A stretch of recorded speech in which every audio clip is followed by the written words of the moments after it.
प्रभु तेरी वाणी जीवन की रोटी, नैनों की ज्योति अंधेरा मिटाती।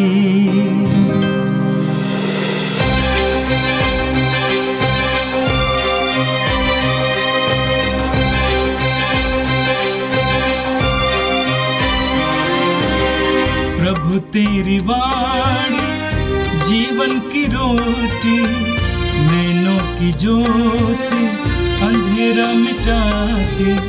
प्रभु तेरी वाणी जीवन की रोटी, नैनों की ज्योति अंधेरा मिटाती। वाणी वाणी वाणी वाणी वाणी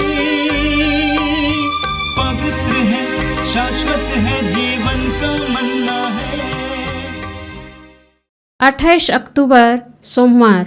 पहला पाठ एफेसियों के नाम संत पौलुस का पत्र, अध्याय 2 पद संख्या 19 से 22 तक। आप लोगों का निर्माण उस भवन के रूप में हुआ है जो प्रेरितों की नींव पर खड़ा है। आप लोग अब परदेशी अथवा प्रवासी नहीं रहे, बल्कि संतों के सह नागरिक तथा ईश्वर के घराने के सदस्य बन गए हैं। आप लोगों का निर्माण उस भवन के रूप में हुआ है जो प्रेरितों तथा नबियों की नींव पर खड़ा है, और जिसका कोने का पत्थर स्वयं यीशु मसीह हैं। उन्हीं के द्वारा समस्त भवन संगठित होकर प्रभु के लिए पवित्र मंदिर का रूप धारण कर रहा है।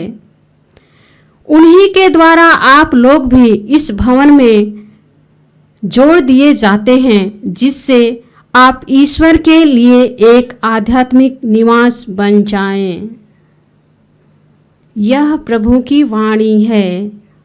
संत लूकस के अनुसार पवित्र सुसमाचार अध्याय 6 वाक्य 12 से 16 तक। उन दिनों ईसा प्रार्थना करने एक पहाड़ी पर चढ़े, और वे रात भर ईश्वर की प्रार्थना में लीन रहे। दिन होने पर उन्होंने अपने शिष्यों को पास बुलाया और उनमें से 12 को चुनकर उनका नाम प्रेरित रखा। सीमोन, जिसे उन्होंने पेतरुस नाम दिया, और उसके भाई अंद्रयास को, याकूब और योहन को, फिलिप और बर्थलोमी को, मत्ती और थॉमस को, अल्फाए के पुत्र याकूब और सीमोन को जो उत्साही कहलाता है, याकूब के पुत्र यूदस और यूदस इस्करियोती को जो विश्वासघाती निकला। यह प्रभु का दिव्य सुसमाचार है। ख्रिस्त प्रभु की जय। मेरे प्रिय भाई और बहनों, आज हम प्रभु यीशु के 2 प्रेरितों का पर्व मनाते हैं। पहला प्रेरित है सीमोन, जो सुसमाचार में कहा गया है उत्साही कहलाता था। सीमोन के बारे में हमें सुसमाचार में और परंपरा में ज़्यादा कुछ पढ़ने को नहीं मिलता है। और दूसरा प्रेरित है यूदस थदेउस, जिसको यीशु का खास रिश्तेदार माना गया है। हमें नए विधान में यूदस थदेउस का एक पत्र पढ़ने को मिलता है, 1 अध्याय का पत्र। लेकिन उस 1 अध्याय में मसीही जीवन के कई पहलुओं पर उन्होंने प्रकाश डाला है। जब भी हम प्रेरितों का पर्व मनाते हैं, हमें इस बात को जानना चाहिए, जैसा कि आज के सुसमाचार में आप सुनेंगे, कि प्रभु ने उनको चुना था व्यक्तिगत रूप से, और वे प्रभु के साथ लगातार और बराबर रहे। उन्होंने प्रभु के महान चिन्ह और चमत्कारों को देखा और उनके पवित्र वचनों को सुना। प्रेरित कलीसिया में बहुत महत्व रखते हैं। इन दोनों प्रेरितों की मध्यस्थता द्वारा हम प्रभु से प्रार्थना करें कि प्रभु हमें उनके सानिध्य में रहने के लिए कृपा दे। उनके पवित्र वचनों को सुनने के लिए कृपा दें। और आज का पहला पाठ एफेसियों के नाम संत पौलुस के पत्र से लिया गया था, उसके अध्याय 2 से। संत पौलुस कहते हैं कि आप लोग अब परदेशी या प्रवासी नहीं रहे, बल्कि संतों के सह नागरिक तथा ईश्वर के घराने के सदस्य बन गए हैं। आप लोगों का निर्माण उस भवन के रूप में हुआ है जो प्रेरितों तथा नबियों की नींव पर खड़ा है और जिसका कोने का पत्थर स्वयं ईसा मसीह है। संत पौलुस कलीसिया की तुलना एक भवन से करते हैं जो सुसंगठित है। पौलुस कहते हैं कि कलीसिया एक भवन की तरह है जिसमें अलग अलग कमरे होते हैं, अलग अलग कोने होते हैं, और इस भवन की नींव प्रभु के 12 प्रेरित हैं, प्रेरितों का रक्त है, प्रारंभिक कलीसिया के संतों का रक्त है। तो पौलुस कहते हैं कि इस भवन की नींव प्रेरित है, प्रेरितों पर यह कलीसिया बनाई गई है। प्रभु यीशु ने स्वयं पेतरुस से कहा था, मत्ती के सुसमाचार के अध्याय 16 में पढ़ते हैं, सीमोन से कहा था कि सीमोन तुम कैफस हो अर्थात पेतरुस हो, चट्टान हो, और इस चट्टान पर मैं अपनी कलीसिया को खड़ा करूंगा। कलीसिया प्रेरितों पर बनाई गई है और इसका कोने का पत्थर यीशु है, यानी केंद्र यीशु है। कलीसिया का केंद्र ख्रिस्त है, यीशु है। कलीसिया उस समुदाय का नाम है जो ख्रिस्त केंद्रित है। और पौलुस हमें बताते हैं कि जब हमने यीशु पर विश्वास करना शुरू किया, हमने बपतिस्मा ग्रहण किया, तो हम इस पवित्र भवन के हिस्से बन गए। विश्वास के द्वारा और बपतिस्मा के द्वारा हम उस भवन के हिस्से बन गए हैं, यानी इसके द्वारा हमें एक नई पहचान मिली है, हमारे जीवन के लिए एक नई नींव मिली है, हमें एक नई रौनक मिली है, हमारे जीवन के लिए एक नया आधार मिला है, हमें एक नई जीवन शैली मिली है।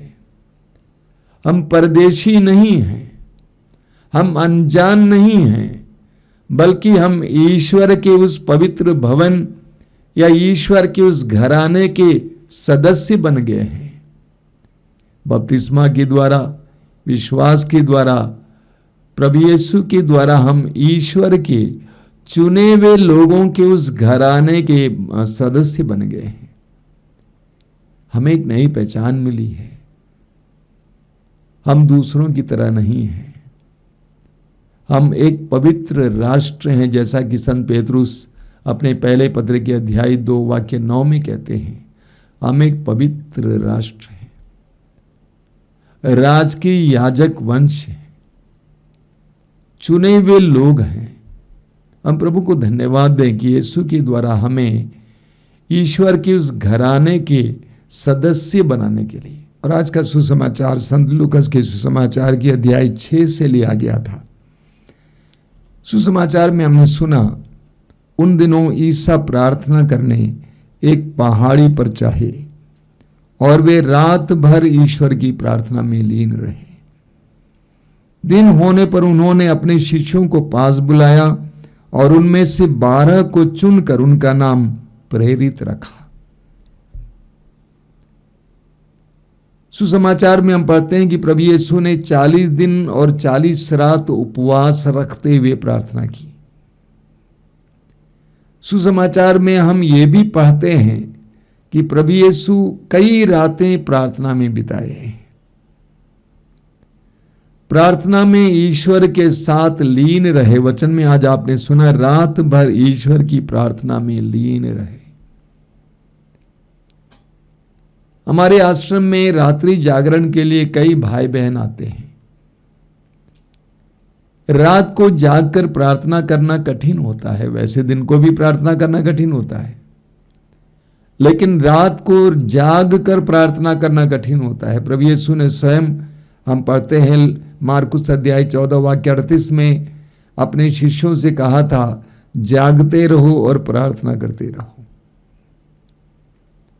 जाग कर रात को प्रार्थना करना बहुत कठिन होता है, लेकिन प्रभु यीशु कई रातें प्रार्थना में बिताते थे। और इस सुसमाचार में, आज के सुसमाचार में हम पढ़ते हैं कि आज इस रात को प्रार्थना करने का एक विशेष मकसद था।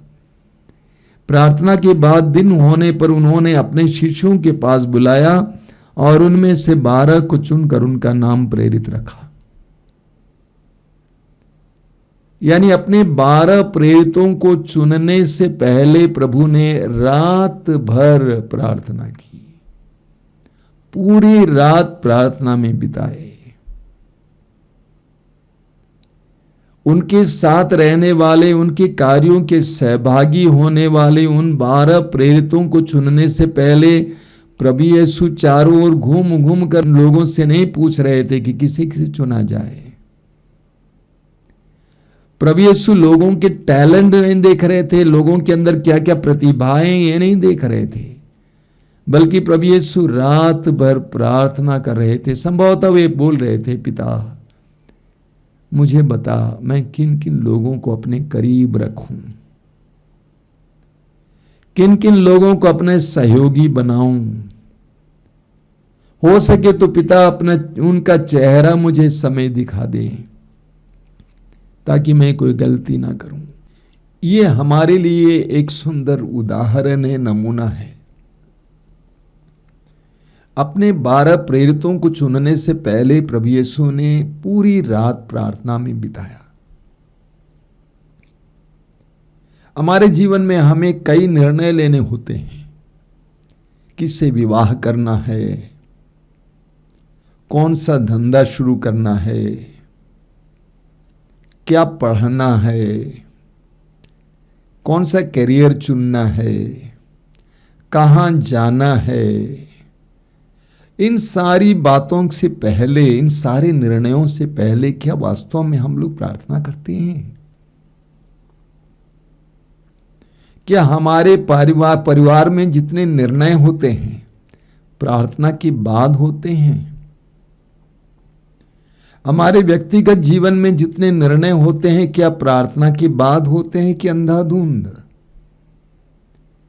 जीवन में हम लोग अंधाधुंध निर्णय लेते हैं, जब वे टूट जाते हैं, फेल हो जाते हैं, तो हम ईश्वर को कोसते हैं, ईश्वर के पास आते हैं। प्रभु यीशु ने अपने पिता के साथ एक पूरी रात बिताए अपने प्रेरितों को चुनने से पहले। हमारे लिए एक सुंदर सबक है। कोई भी निर्णय बिना प्रार्थना किए नहीं लेना चाहिए। लोग यहां पे आते हैं, क्या करें स्वामी जी? मैं बोलता हूं प्रार्थना में कुछ समय बिताओ, प्रार्थना में समय बिताओ। जहां तक हो सके पिता की आवाज खुद सुनने को प्रयास करो, पिता के इशारे को समझने का प्रयास करो, उसके अनुसार निर्णय लो। ये हमारे लिए एक महत्वपूर्ण उदाहरण है और यीशु की ओर से एक सबक है। आगे हम पढ़ते हैं कि प्रभु यीशु ने किन किन लोगों को प्रेरित के रूप में चुना। एक एक व्यक्ति का नाम बताया गया है। ये बहुत ही महत्वपूर्ण और सुंदर संदेश है। ये 12 प्रेरित कलीसिया के लिए बहुत महत्वपूर्ण है, उनका स्थान बहुत महत्वपूर्ण है। एक एक व्यक्ति को प्रभु ने व्यक्तिगत रूप से चुना, व्यक्तिगत रूप से। मैं लोगों से बोला करता हूं कि प्रभु ईश्वर आपको व्यक्तिगत रूप से जानते हैं, आपको प्रभु व्यक्तिगत रूप से जानते हैं, आपको प्रभु व्यक्तिगत रूप से प्यार करते हैं। प्रभु ने व्यक्तिगत रूप से उनको चुना। और भी कई बातें यहां पे प्रकट होती हैं। इस समुदाय में हर प्रकार के लोग हैं। मछुए हैं, कर लेने वाले, चुंगी लेने वाले, जो समाज में पापी ठहराए जाते थे वे हैं। और उनमें यूदस करयोती भी हैं जिसने यीशु को पकड़वाया था। यानी प्रभु यीशु के उस छोटे से दल में हर किस्म के लोग थे। प्रभु ने ये नहीं सोचा कि मैं प्रतिभावान लोगों को चुनूं, धनियों को चुनूं, बुद्धिमान लोगों को चुनूं, पवित्र लोगों को चुनूं। हर प्रकार के लोग उसमें हैं। संत पौलुस कोरिन्थियों के पहले पत्र के अध्याय 1 उसके वाक्य 26 और 27 आगे भी कहते हैं कि ईश्वर हमारी पृष्ठभूमि को देखकर हमें नहीं चुना है। पौलुस कहते हैं कि जब आप बुलाए गए थे उस समय आप कैसे थे उसके बारे में सोचिए। आप संसार की दृष्टि में बुद्धिमान नहीं थे, न आप किसी कुलीन परिवार से थे। ईश्वर चुनता है और उसमें हमारी योग्यता इत्यादि काम में नहीं आती है। ये ईश्वर का चुनाव है। तो प्रभु यीशु के उन 12 प्रेरितों में हर प्रकार के लोग हम पाते हैं।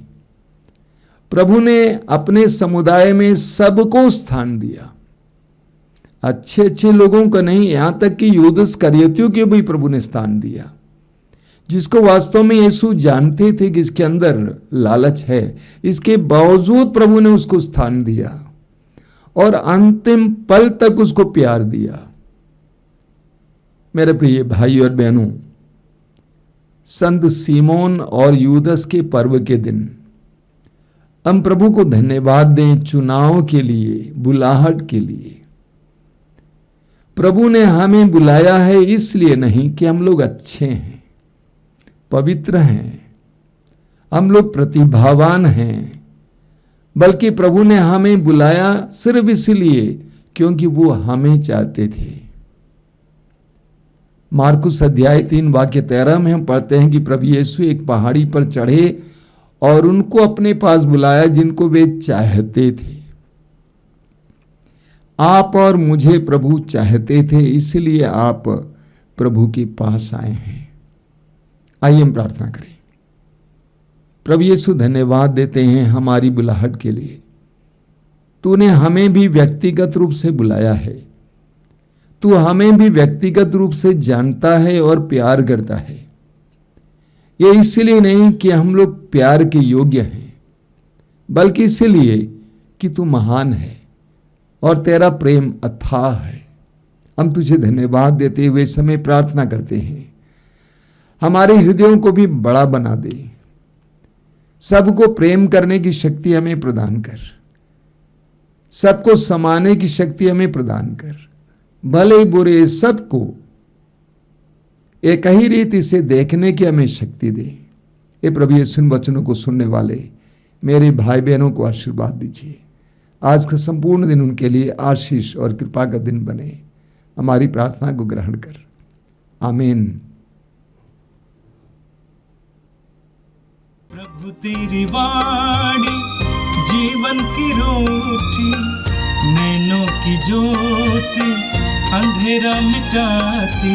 वाणी वाणी वाणी वाणी वाणी पवित्र है, शाश्वत है